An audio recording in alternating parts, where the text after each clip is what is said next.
57세 마이클 패커시입니다. 이분은 거의 40년 넘게 매사추세츠에 있는 케이프캇의 프로번스타운이라는 곳에서 거의 평생을 어업을 하면서 살아왔어요. 15살이셨을 때 낚시를 하다가 갑자기 날씨가 막 굳어진 거예요. 막 비바람 치고 그러면서 예상치 못하게 파도를 만나게 되고 바다 한가운데서 보트가 전파가 됐대요. 자기가 어디인지도 모르고 앞도 한치 앞도 전혀 보이지 않는데 그냥 필사적으로 수영을 한 거예요. 난 이제 죽은 목숨이라고 생각했는데 정말 기적처럼 해변가에 닿아가지고 살게 돼요. 그런 일이 한 번 있었고, 그리고 2001년 산호세에서 코스타리카에 가던 작은 비행기가 엔진 결함으로 남미 정글 한가운데에 추락했던 사고가 하나 있었어요. 총 인원이 7명 있었고 기장, 부기장을 포함해서 3명은 추락과 동시에 사망을 하는데 4명이 생존을 하거든요. 근데 그 중에 한 명의 생존자가 바로 이 마이클 아저씨였어요. 참고로 마이클 씨는 당시에 비행기가 이제 엔진 고장으로 막 덜덜 하다 이제 떨어졌을 거 아니에요. 비행기가 땅에 바로 닿기 직전에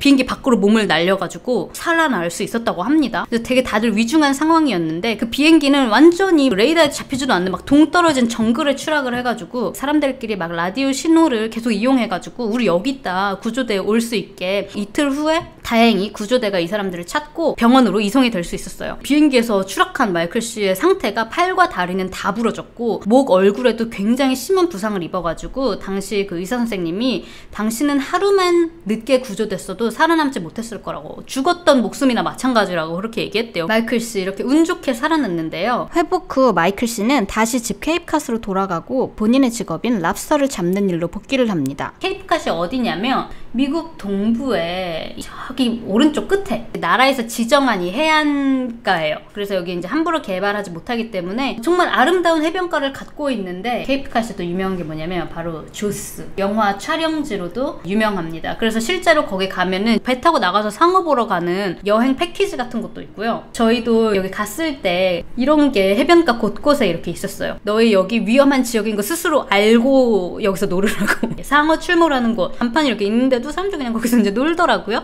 그런데 시즌이 있겠지 아무래도. 어쨌든 거기서 6월 11일 지난주에 그날도 마이클 씨는 수년간 동업자이자 친구인 마요 씨와 함께, 마요네즈 아니에요, 마요 씨와 함께 랍스터를 잡으러 전문 장비를 다 챙기고 바다로 보트를 타고 이제 나갑니다. 그래서 랍스터를 어떻게 잡는 거냐? 여러분 어떻게 잡는 것 같아요? 보통은 랍스터들이 물고기처럼 막 헤엄쳐서 다니는 게 아니라 바닥에서 막 이러게 기어서 댕기나 봐요. 그래서 통통 배를 타고 통통통통 이렇게 가다가 이제 어느 정도 그 랍스터 노는 동네에 들어갔다 그러면은 이제 빠이하고 꼬르륵 내려가가지고 한 18m 아래 바닥까지 내려가야 된대요. 그래서 말 그대로 그냥 손으로 잡는 거예요. 그럼 이제 마요 씨는 배 위에서 이렇게 쭉 보는 거예요. 혹시라도 무슨 일 생기면 이제 전화할 수도, 어디 뭐 911에 전화를 할 수도 있는 거고, 마이클 씨가 이렇게 랍스터 갖고 올라오면 이제 잡아서 이제 보트로 이제 실어주고, 아침 6시부터 8시까지 마이클 씨가 약 2번 정도 바다 안으로 들어가가지고 랍스터가 거의 50kg 정도 잡혔대요. 그래서 이제 그만 갈까 했는데 이제 마이클 씨가 아니야, 점점 더 많아지는 것 같다,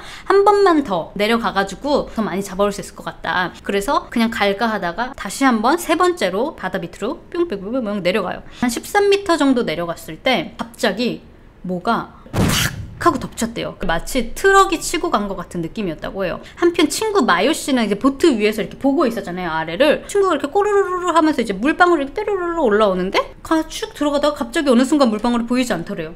그러더니 벼란간에 갑자기 파도가 막 요동을 막 치면은 물이 막 튀어오르잖아요. 근데 정말로 그 마찰이 심하면은 진짜 하얗게 보이잖아요. 그 물이 하얀 물이 막 보트 주변을 막 튀고, 그리고 조용해졌대요. 그래서 이제 물이 잔잔해져서 이렇게 다시 내려다 보니까 물 밑에서 뭔가 엄청 큰 게 보트 밑으로 이렇게 지나간 거예요. 그래서 이제 마요 씨는 그걸 보고 씨방 망했다. 우리가 항상 걱정하던 그 백상어가 내 친구를 덮쳤구나. 갑자기 오래 일하던 친구이자 동료를 제 눈앞에서 그냥 잃은 거잖아요. 다시 마이클 씨 이야기로 돌아와서, 마이클 씨는 등 뒤에서 갑자기 뭔가 트럭에 치인 것처럼 그 완력, 뭔가 마찰을 콱 당했는데 잠시 정신을 잃었다가 눈을 딱 떴는데 사방이 깜깜한 거예요. 다리가 막 너무 아팠대요. 부러진 것처럼. 다리가 어떤지 하고 이렇게 내려봤는데 발 밑에 아무것도 보이지 않는 거야. 막 아무것도 안 보이니까 막 사방을 막 이렇게 막 집어봤는데 벽 같은 게 느껴지는데 막 그렇게 벽처럼 딱딱하지는 않고 약간 물컹물컹한 것 같기도 하고 약간 움직이는 것 같기도 하고, 물이 막 여기저기서 휘휘휘휘 여기 부딪혔다가 자기한테 오고 여기 부딪혔다가 자기한테 오고 막 이러는 거예요. 그리고 이제 이 마이클 씨도 여기서 망했다. 나 상어한테 잡혀먹었구나. 근데 이빨이 어딨지? 이빨이 안 느껴지는 거예요. 그리고 원래 상어 입속 냄새가 되게 안 좋대요. 냄새도 그렇게 나지 않고 이빨도 없고 뭔가 이렇게 막 부들부들한 게 막 느껴지고, 아, 이게 내가 상어가 아니라 고래한테 잡아먹혔구나. 그러면서 순간적으로, 아, 마이클, 이게 네 마지막이다. 나는 이렇게 죽는구나. 이제 패닉이 온 거는 마이클 씨 뿐만이 아니었어요. 이제 더 크게 씨게 패닉이 제일 많이 온 건 누구였냐면 바로 이 마이클 아저씨를 잡아먹은 험백 웨일이라고 이제 혹등고래라고 하는데요. 길이가 16m에 36,000톤까지 자랄 수 있는, 세계에서 약 6만 마리 정도 생존하고 있는 수염고래의 과이고요. 제주 되게 잘 부리는 고래로도 되게 유명하대요. 그리고 참고로 혹등고래는 일부러 사람을 사냥을 하지는 않는다고 해요. 그래서 실제로 2019년에도 약 2년 전에 남아프리카에서 실수로 잠수부를 먹었다가 토해내는 사건이 있었는데, 얘가 뭘 잡아먹냐면 조그만 물고기들하고 크릴새우들을 보통 먹어요. 내가 어떻게 먹냐, 이만한 애가 어떻게 이 조그만 애들을 잡아먹겠어요? 물 안에서 이렇게 입을 벌리고 그냥 점심시간 하고 이렇게 돌아다니는 거예요. 그냥 입 열고 밥 먹으러 나왔다가 자기도 모르게 마이클 아저씨를 헝 먹은 거죠. 원래는 본인은 조그만 귀염 뽀짝한 니모 같은 애들만 잡아먹는데 갑자기 막 수염 나고 막 털난 웬 다 큰 아저씨가 입안으로 들어오니까 이 혹등고래도 당황을 한 거예요. 그리고 심지어 그 마이클은 입안에서 살아남기 위해서 필사적으로 막 온통 막 발로 치고 막 발차기 막 하고 하면서 막 이러고 있었대요.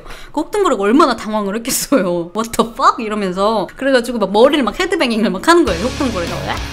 하면서. 알죠? 우리 사람도 토하고 싶을 때 우억 이렇게 하잖아요. 근데 얘는 16m에 36,000톤까지 클 수 있다는데, 얘가 이렇게 우억 하면은 이제 이 안에 입안에 있는 사람 입장에서는 막 이렇게 됐겠죠. 왕왕왕. 그래서 이제 마요 아저씨가 막 물이 막 튀는 걸 봤다고 했잖아요. 이게 백상어랑 마이클 아저씨랑 막 싸워서 그런 요동이 쳤던 게 아니라 이 혹등고래가 이 아저씨를 토하려고 막 하면서 이제 물이 막 파장을 일으켜가지고 물이 막 바깥으로 막 다 튀고 그런 게 된 거예요. 결국 이 혹등고래가 드디어 웩 하고 마이클을 공중에 확 뱉어냅니다. 그렇게 고래에게 버려진 마이클은 갑자기 너무 깜깜한 데서 있다가 갑자기 빗줄기가 쫙 수면 위로 이제 떠오르게 된 거예요, 마이클 아저씨가. 그리고 이제 이렇게 보니까 저 멀리서 이제 유유자적히 꼬리가 보였대요. 이렇게 사라지는 꼬리가. 이제 마이클이 이제 마유를 보자마자 하는 말이, 이 미친 고래 새끼가 날 먹으려고 했어, 내 다리. 근데 이게 불과 3-40초 정도에 있었던 일이에요. 근데 이 아저씨 입장에서 이제 3-40분처럼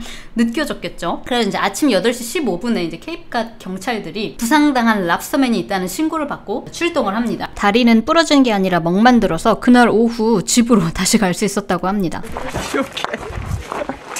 And I said, no, I don't feel any teeth. And I said, oh my God, I'm in the mouth of a whale. This is how you're gonna go, Michael. This is how you're gonna die. In the mouth of a whale.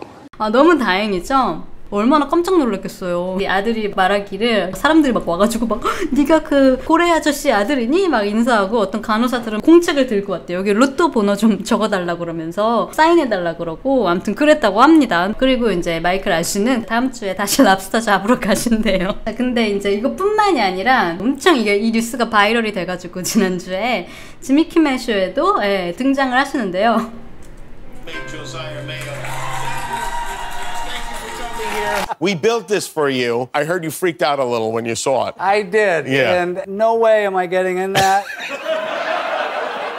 Saw a huge splashing, slashing all over the water. Oh man, this is it. This is that shark attack that we're always worried about. Then Michael shot out of the water. I could see his little legs kind of flying out of the water. It's out of a boil, an eruption of white water. First thing I said was, I was in the whale's mouth.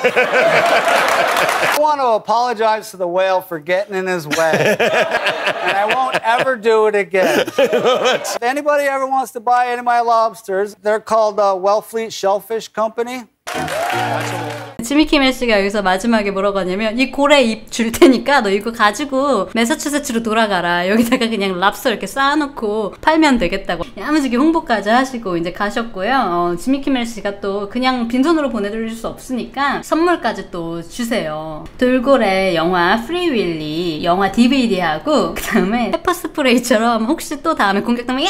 이렇게 뿌리시라고 이 모비건 스프레이하고 뽀뽀해주세요. 저 웨일에게 삼킴당 입장했던 남자예요. 이 특별 제작 티셔츠와 함께 마지막으로 초코퍼지 케이크까지 양손 가득하게 해서 보내드렸다고 합니다. 케이크 자세히 보시면 고래 뱃속에 이 사람이 남자가 들어가 있는 이 부분도 야무지게 표현을 해놨어요. 그리고 이제 막 이 엄청 유명해졌잖아요. 그래서 레딧이라고 되게 큰 미국 최대 온라인 커뮤니티 같은 건데 거기다가 이제 글도 올리셨더라고요. 나 고래한테 잡아먹혔던 남자 아들인데 아빠 여기 있으니까 혹시 너네 우리 아빠한테 궁금한 거 있으면 뭐든지 물어봐 이러고 그럼 이제 댓글 사람들이 달면 거기다 이제 답변하는 형식이거든요. 그리고 심지어 프루프, 증거 아까 되게 힘들게 거의 막 트라우마 받은 것처럼 죽는 줄 알았어요.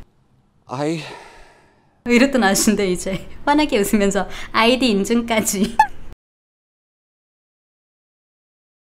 보니까 이 아저씨 진짜 산전수전 다 겪으셨더라고요. 그러니까 그렇게 잠수 오래 하셨잖아요. 그럼 별의별 걸 다 보신대요. 그래서 네가 본 것 중에 제일 미친 게 뭐냐. 실제로 그 백상어도 보신 적이 있어요. 눈앞에서. 상어를 마주쳤는데 그냥 거기 이렇게 가만히 있었대요. 그래서 백상어랑 이렇게 아이 컨택 했다가 아저씨 백상어 그냥 갔다고 하더라고요. 그래서 한 번 또 사르셨고 코스타리카에서 비행기 추락 사고에서 생존한 걸로도 뉴스에 나왔었지만 또 뭘로 또 뉴스에 나오셨냐면 그 케이프캇의 잠수부가 그 실종된 사건이 있었어요.